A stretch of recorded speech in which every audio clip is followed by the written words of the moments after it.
Hi Mercy Road, thank you so much for joining us online today. My name is Amanda and I serve as the worship pastor at Mercy Road Northeast. We're going to start service in just a few minutes, but before that, I wanted to let you know of a few things. Next Sunday, January 2nd, we will be back in person in the building, so please join us at 9:30 or 11 a.m. to kick off the new year.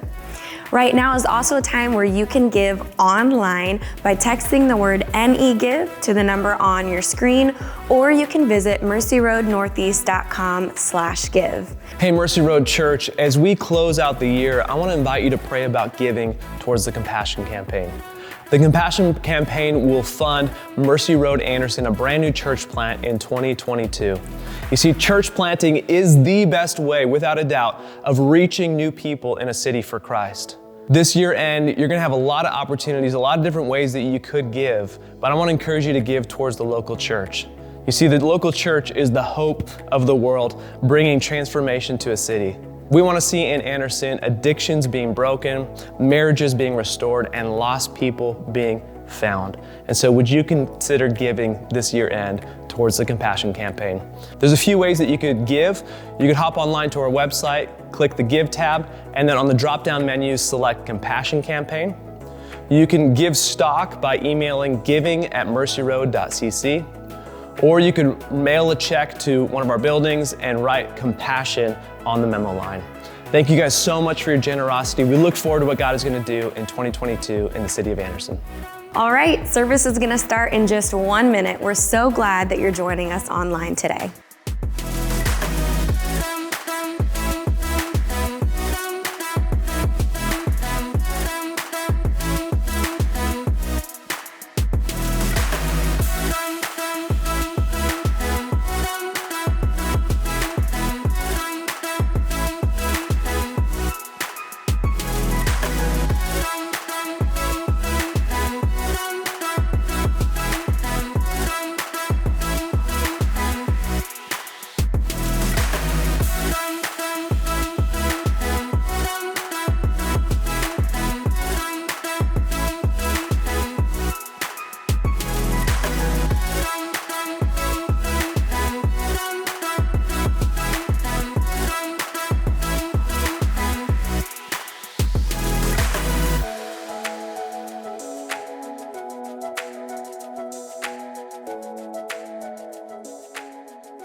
Without you, I fall apart. You're the one who guides my heart. Lord, I need you. Oh, I need you. Every hour I need you. My one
my song to rise to you. When temptation comes my way,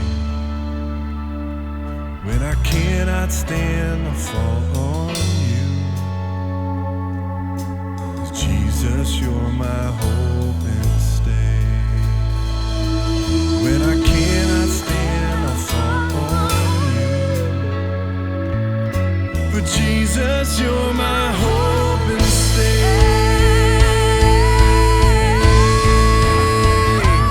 Lord, I need you. Oh, I need you.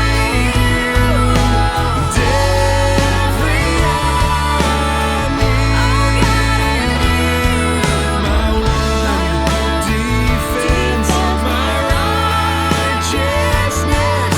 Oh God, how I need you.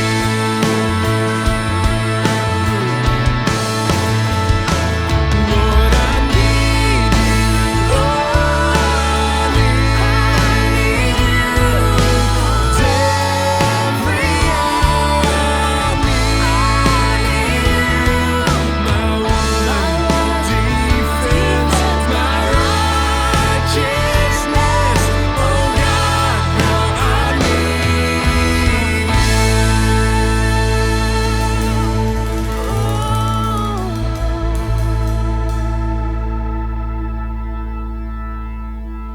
Hey, that was awesome. So good. Fantastic. So good. Hey, guys, thanks for doing that. That was fantastic. So, Darren, day after Christmas, man.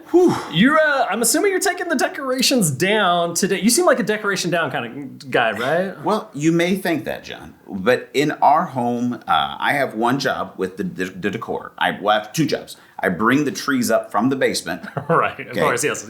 And, well, you know what? I've lied. I do three jobs. I bring the trees up from the basement. I put the lights on the trees inside. And then I do all exterior illumination. All exterior illumination. That's it. You're not the decorating guy. You don't actually get to put like the ornaments on? No, Your wife that is- doesn't trust you with this No, responsibility? no. And I'm not that creative, and she's amazing. We have 5 trees.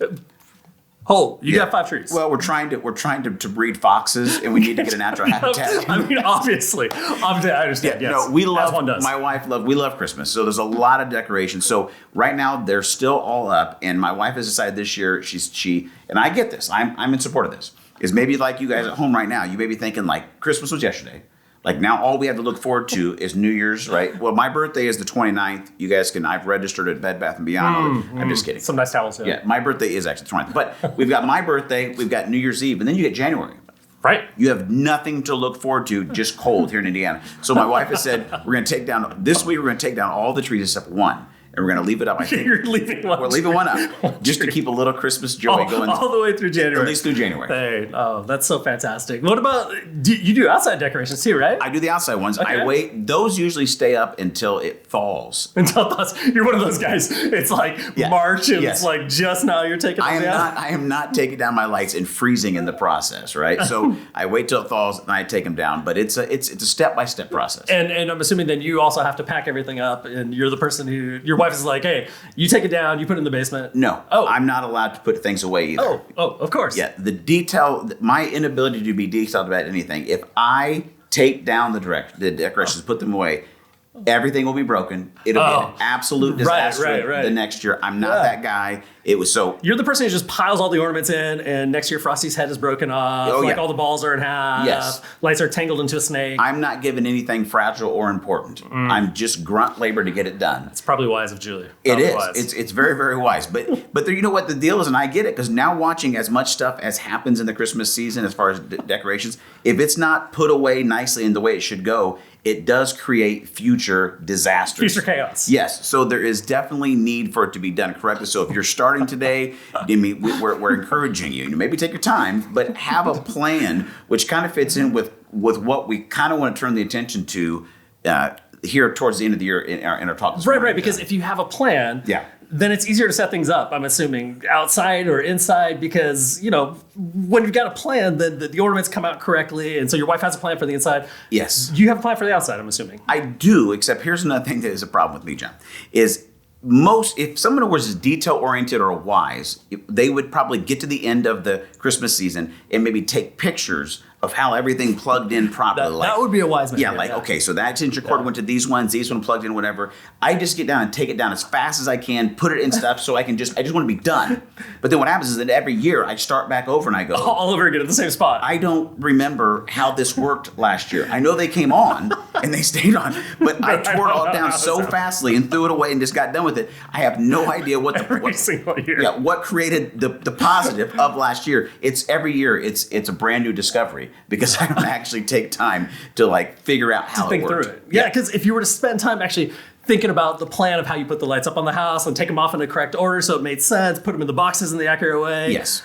That would make the a next little year more better and more enjoyable. And I would say that the key there to pull a word from the Christmas story, John, is had I were to ponder these things in my heart, as Mary did, it would make next year better. It would make next year a little. It's funny because we're joking about it, but there is something to be said about pondering what's happened inside of our lives. Absolutely, right? absolutely. Yeah, and in Luke chapter 2, it talks about a moment in Mary's life when she debriefs and takes stock of it. It's 2 verses 15 through 20. Yeah. It's when it says this: when the angels had left them and gone into heaven, the shepherds said to one another, "Let's go to Bethlehem and see this thing that has happened, which the Lord has told us about." So they, being the shepherds, they hurry off. They find Mary and Joseph and the baby who's lying in the manger. When they'd seen him, they spread the word concerning what had been told about the child. All who heard about it were amazed at what the shepherds had said to them. And that's kind of where we normally stop the verse, right? Because then all of a sudden the Christmas picture is complete. We got shepherds, we got baby Jesus, everything's good. But verse 19 adds like a curious little note on here. It says, "But Mary treasured up all these things and pondered them in her heart." Pondered up all these things and treasured them and pondered them in her heart. Yeah. And it's a little bit like what you're talking about when you take down Christmas decorations. There's 2 ways of doing it. One, you can just take it down, throw it in a box, break everything, and then next year have to rebuy or redo it. Yeah. Or you could spend time thinking and debriefing and working your way through what's happening. Yeah. And it makes things different for what happens going forward. Totally, John. And I think, one thing we want for you and your families, as you're spending this, day after Christmas with us and, and all the chaos of Christmas is kind of over, is this week coming up. It is, I think, a great, set time in the calendar to pause and to ponder. Yeah. And I think the first thing is, we need to take a look at what worked. This past year. We don't do a lot of that. We don't do a lot of that. And that's the thing with my lights. They worked this year. They were all plugged in. But if I don't pay attention to go, what actually made that work? The chance of me doing it again or making it a thing where I gain momentum with it, I'm leaving it to chance. Right, because you just want to move on to the next moment. And you just want to keep going. Yeah. And even if something bad happens, you're like, just keep moving. Just keep moving. And that's, as an Enneagram 7, that's kind of my deal. Yeah. If it's bad, I got to keep moving. But even the positive, here's I saw an interview with Richard Rohr. I love him. Yeah, great author, great speaker. And he talked about actually the neuroscience in our brain. This is fascinating, John.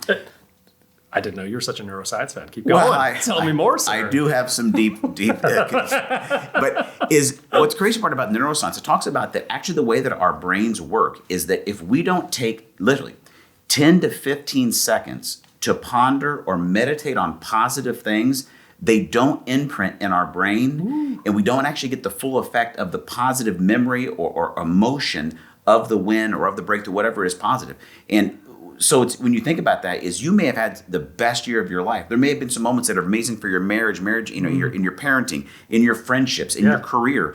But if you just move on through the end of this year and you don't actually take some time to, I'm going to take 10 to 15 seconds literally to ponder these things, to meditate on, to find gratitude for what went well, and even think about why it went well, it could be missed on your mind and not imprint. You're not going to get the momentum of that memory. Oh my gosh, it's almost like Teflon, right? It's like you toss that egg on the frying pan and you sizzle it up, then all of a sudden you're going to put it in your plate. It's Teflon, it doesn't matter. That thing just slides right off there, and it's a good thing. You eat and you move on. But that same thing could happen. What you're saying is with the good moments in our life, it's like Teflon, so to speak. Yeah, and that's why I love this part of the story with Mary, right? I mean, God came to earth through her, the ultimate good thing. The ultimate good thing. And had she just been like, well, that was cool. We got the next thing. I mean, we got the baby and it's crazy and it's busy and we got to clean up here in the manger, right? But to have a moment where she took time to ponder. And so that's the thing is a key. And I think the other thing that's interesting about the way our brains work too, John, that I think we could maybe turn the corner here is is that same study said the interesting thing is that negative memories, negative moments are like Velcro. Ooh. That they stick and they imprint. And so what's crazy, and I don't know why God's made our brain like that. I kind of wish it was the opposite, right? Right. I kind of wish the negative would just stuff sticks. right, Yeah, and then the positive, but Right. it doesn't. And so I think there's a part there of what do we need to do, as we're closing out 2021, for one to ponder the positive, but then what do we need to do to actually take a look at maybe some of the negatives so it doesn't get stuck in our right, life? because negative moments are a little bit like tinsel, right, on the tree, or glitter, Yes. right? Because like you start taking that tinsel off. You ever do that? And like 6 months later, there's still tinsel, It's like still there. like in the corner of the couch, and then Yeah. glitter. We all know glitter is just basically once glitter, your house is glittered. You have a glitter You're house. glitter for life. Yeah. Yeah. I tried to clean up some glitter last week, and I had the vacuum, and I wiped it down. I did everything. Dude, ain't nothing making that No, glitter it's go. still there You're right not now. a father of daughters. Like, as a father of daughters, like, dude, I just go to work with glitter on me every day. All the It's just time. part of life. Yeah. And that's the way negative emotions are, Yeah. negative experiences Absolutely, are, right? John. They just, Yeah. they stick to us. And so part of that is then kind of flipping the script on the negative emotions. And it talks about that again in the Christmas narrative, right? Yeah. Matthew 2:9, you've got the Magi, you've got the wise men, and they come across, they're doing the right thing, they're following the star, they find Jesus, which, dude, kudos to you. I mean, like, how many of us can say we followed the correct thing to actually get to Jesus at some point in our life, Yeah. right? They do the right thing, they Yeah. get there, then they get word in a dream that Herod's getting all murdery and he wants to get rid of the kids, right? And, of course, that killing off children probably sounds like a bad thing, so you Not should good. probably not do that. And so they decided to take a different route home. Yeah, is it what literally says that. Yeah, they returned to their country by another route. Ooh, yeah, in Matthew 2:12 there. Yeah. They return by their country to another route. And so sometimes then with negative stuff in our lives, when something negative happens, when you get those horrible things that happen across the course of a year, there's a possibility to take a different route than the one that we took to get in, to So go good. back home. Yeah, it's so true. And I think, and once again, it's like, I don't think that happens, John, if we don't take some time to ponder, sometimes to maybe it's discussions like with friends and families. It's actually evaluating what happened, how did it get there, what went wrong, and how can I take another route next year? Because I think there's some things that, maybe there's a certain route, but if we look back, it's actually becoming a rut, right? Like, Ruts become ruts when you go down them too many times. yes. And all of a sudden you're like, I don't know how I keep getting here. Well, if you have negative things that keep happening and they maybe keep happening, you need to know how you got there, right? You need to know how that route became a rut so you can say, you know what, I'm going to make a decision to go home a different way. Right, yeah, you have to pioneer a new route sometimes Yeah. inside of your life. And it's the same thing as it was with your Christmas decorations, right? Is that you could chuck them in and take that same route you've done over and over and over again. But then when you go to put them up the next year, the same chaos exists in your life as existed the year before. You didn't fix the mess, you just put it away for a little while. Absolutely. But if you were to do it a different way and take a different route, then all of a sudden the next year is a fresh experience of life that you doubt. didn't have that year. Yeah. And I think that's, looking at this next year coming up, like there's going to be positive. Right, yeah. There's going to be negative. Yep. I mean, both of those are going to come into our life. And the good part is knowing like God is present in both. At all times. But here's a little slice of life in this week where I think every year, some people get more time off the week between Christmas and New Year's. Yep. Or maybe you take time off, but it's just you're kind of preparing for a new year is just around the corner. Right. Like, how can I absorb all of the positive for what God did in and through my life in the past 12? Mm-hmm. How can I allow the negative to not get stuck and not become a rut? Right. And how can I move in with the most amount of momentum to the new Mm-hmm. things and new experiences that God's invited me into? And I think that's what we want to create today. And I think we're going to end, John, today with a song where a beautiful invitation, really, Right. of Jesus saying, you know what? Come to me. Come to me. Yeah. Like, in these moments we can ponder. In these moments we can look at the positive. We can look at the negative. Yeah. And in my presence there can be rest, and I can actually then guide and direct, whether it's to a new route or it's being able to affirm what's happened in the positive and see that being driven deeper into your life. Right. And it's taking these next moments to be intentional. Yeah.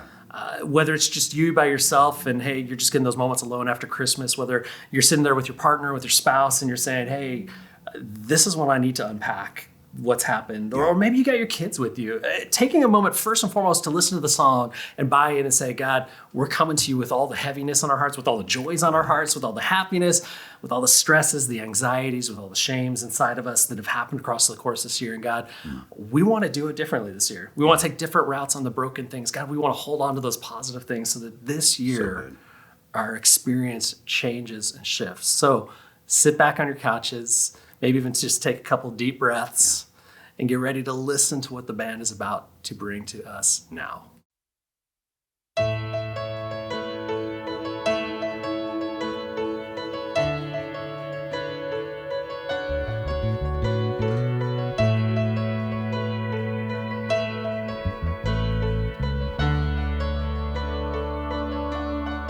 I am the Lord your God, and I go before you now. I stand beside you, and I'm all around you. And though you feel I'm far away, I'm closer than your breath. I am with you, more than you know. Yeah. Oh, yeah.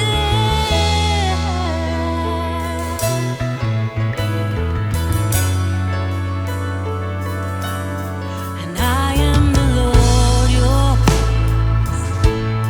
No evil will conquer you. So steady now your heart and mind, and come to my rest. And oh, let your faith arise, and lift up your weary head. I am with you wherever you go. Come to me, I'm all you need. Come to me, I'm your everything. Come to me, I'm all you need. Come to me, I'm your everything. I am your anchor in the wind and the wave, and I am your steadfast, so don't be afraid. Though your heart and flesh may fail you, I am your faithful strength. I am with you wherever you go. Come to me, I'm all you need. Can you hear it say? Come to me, I'm your everything. Come to me, I'm all you need. Come to me, I'm your everything. Come to me, I'm all you need. Come to me, I'm your everything. Oh. A few things before you go. Right now, take some time as a family to ponder the positive. All the things that have been going so great this year, all the positive things that have happened within 2021. Also take some time as a family right now to think about those roots that may have turned into ruts throughout the year and ask the Lord to reveal those to you and how to recreate those roots into positive things for 2022. Share those with one another and pray together as a family before you close out. I also want to remind you that next week we are back in person at Mercy Road Northeast. We will see you at 9:30 or 11 a.m. to bring in the new year. Have a great rest of your Sunday.